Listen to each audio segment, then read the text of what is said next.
Perfect. Perfect.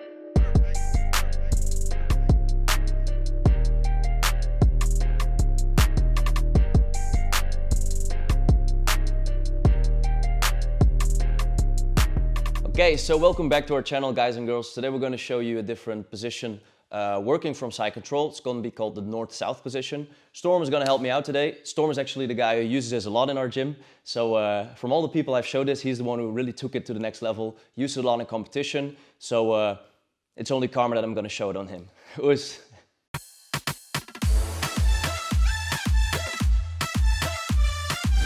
Okay, so there's different ways we can take to get into the north-south position from side control for different positions. We're going to show one getting into the low north-south today and another one getting into the variation of side control, north-south. But we're going to focus more on the submissions from there and keeping the position. So we're going to start off in a basic side control. So I like to keep Storm really close here, and once I get the idea to go to north-south, I can either do it proactive or reactive. We're going to first look at being proactive. So this underhook here, which is close to his body, I'm going to get my cross-face arm out. I'm going to switch it with the underhook and put this hand on top of his pack, on top of his chest. Now immediately my right hand, which used to be the underhook, is going to the opposite side of his body. It's going to block his hip here. I'm just going to show you from a different angle in a while. For now, let's focus on this underhook here, keeping the position here, blocking his hip. I'm going to sprawl out, get my hips to the mat. I'm going to block Storm from walking with me. And I'm going to slowly walk to the north side position. And I want to keep my ribs towards his neck. We're going to discuss that in a bit. Until we get to the position with one arm in, one arm out, or either with two arms in or two arms out. So let's look at the different angle. So from the side control, I'm going to switch. I'm going to block his hip, not with my hand, but I'm going to put the entire length of my arm across his hip, and my hand is actually going right down on his glutes. And I'm going to stretch out, sprawl out, and slowly walk to the north side. So this arm, the main objective is to block Storm from chasing me. If I don't have it and I go to north side, he keeps on chasing me, he might end up catching me. So I want to block it with the entire length of my arm, lean down, and walk towards the position here. So of course I have to make the switch with my arms pretty quick. We can also do it reactive. As soon as I feel Storm is escaping my side control. So for example, he gets his elbow in, his right elbow in.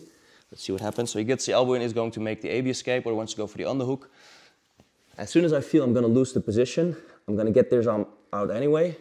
Switch, block, and he wants to go for the AB escape.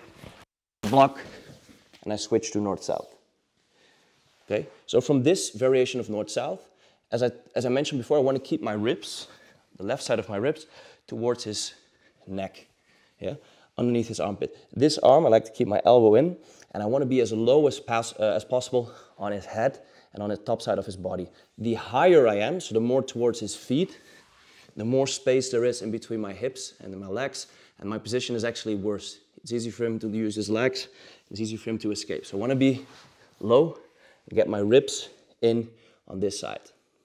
Now the arm that became the underhook when I first switched my grips can curl around his head, and I'm going to walk down even further. To assist me, my right hand is going on top of his biceps, or his shoulder, or his rib cage, or his gi, if we're playing gi, and I'm going to walk myself down even further. I'm going to go down, down, down, keep my hips on the mat, and it looks as if I don't have much control over Storm now, because I let go of his entire body, but if he tries to escape and work, there's actually a lot of control here with the head. I'm going to keep my ribs tight. I'm going to walk down and put my head right next to Storm on the mat. And I'm going to go down, down, till I get the north-south choke. If at this point the choke slowly sinks in, if it hasn't sunk in completely, I can close my grip, drive my shoulder in, but I got to keep pressure with my ribs. So if I only go to this side, then it creates space for Storm to turn his chin. I'm going to show you in a second. So I want to stay close with my ribs, walk down, I look at my face, just following his body, going down, and slowly squeezing. Yeah, got that? So let's look at the head positioning. We're going to switch. We're in side control. he gets his elbow in between my hip. Boom. I now know he's going for an escape, or I might end up losing the position. So I'm going to quickly switch my grips and sprawl out. Yeah. Now, because Storm chose to use his elbow on my hip, I already passed his arm, but I have to turn my ribs into his neck. So the best defense for Storm is to turn his chin to the right. Yeah, and now there's no choke. So as soon as I go, keep your chin up please, I need to get my ribs in. As soon as my ribs are in, if he wants to turn his chin now, he's stuck towards my ribs.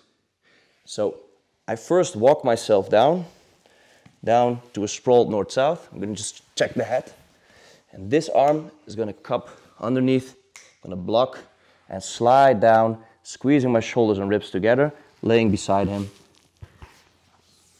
And squeezing for the north-south choke. So the weird thing, it might feel as if the more you slide down, the more you feel like you're losing the position, which actually is not true, yeah? The more we slide down, the better we get the choke sink in. Don't lift and squeeze, yeah? Don't think about it as a rear naked choke or a guillotine. Just slide in with your ribs, your pressure, your body weight, and the tap will slowly come. A lot of times from the side as a coach, I've watched people do this in north-south, and the hat from the opponent actually turns red or purple and the choke is so near and they let go. Why? Because you do not see his head, you do not feel how tight the choke is. Just like with, for example, a Von Flue choke. Yeah, you're almost there, the pressure is building up, and you think like, hey man, it's not okay, and you release some pressure to adjust, and the choke is gone. So just keep sliding down, push yourself off. Now we're gonna look at a different submission from this north-south position. We're gonna focus on attacking this arm. So we're gonna still use the sprawled out version of the north-south. We're inside control, I've got the underhook. We could go proactive and be first, just switch, yeah? Or we could wait for him to escape and use the north-south as a reaction to his escape. We're gonna sprawl out. Now we're gonna focus on this arm, yeah? I got it cupped on his back. I'm gonna switch to north-south, and this time I wanna come back to attack one of his arms. So now my head is on, my body is on his right side of his head. If it's on the opposite side, or he manages to get his head on the opposite side, it's easier to attack that arm. So if we're here, we're going to attack this arm.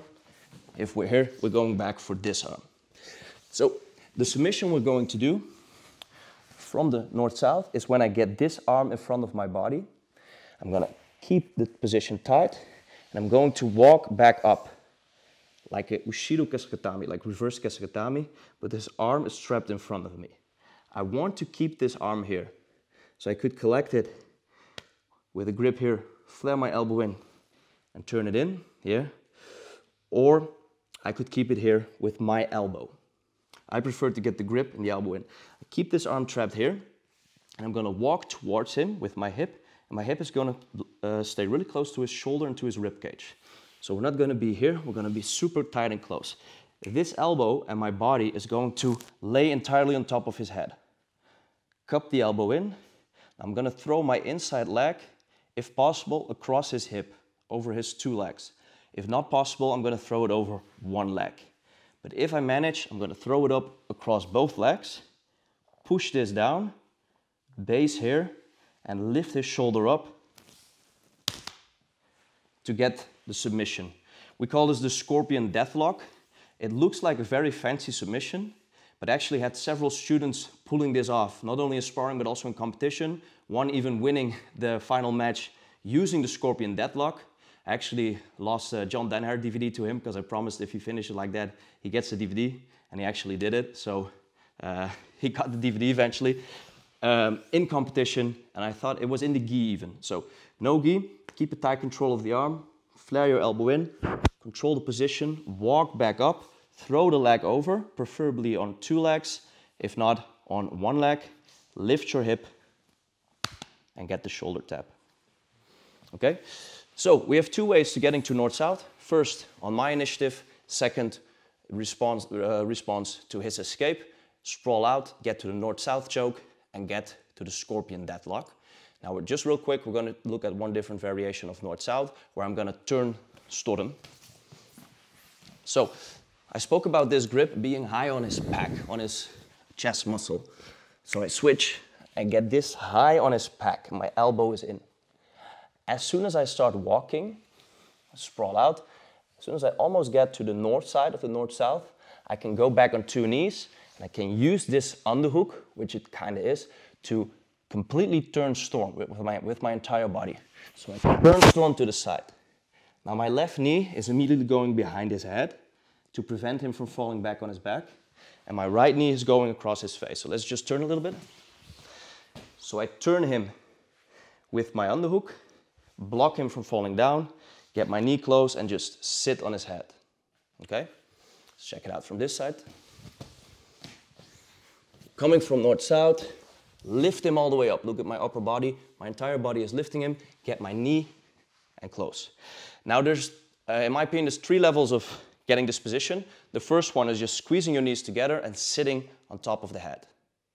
The second one is where I get my leg all the way underneath his head, yeah, in the hollow space in his neck, and then sit down. And my favorite is when I get my heel on his temple and then sit down, squeezing his head on top of my heel and my legs together for tremendous pressure. Storm, how does it feel? That's not a nice position. I'm gonna maintain this underhook. Yeah. For now, I'm just gonna sit like this because I kind of like Storm.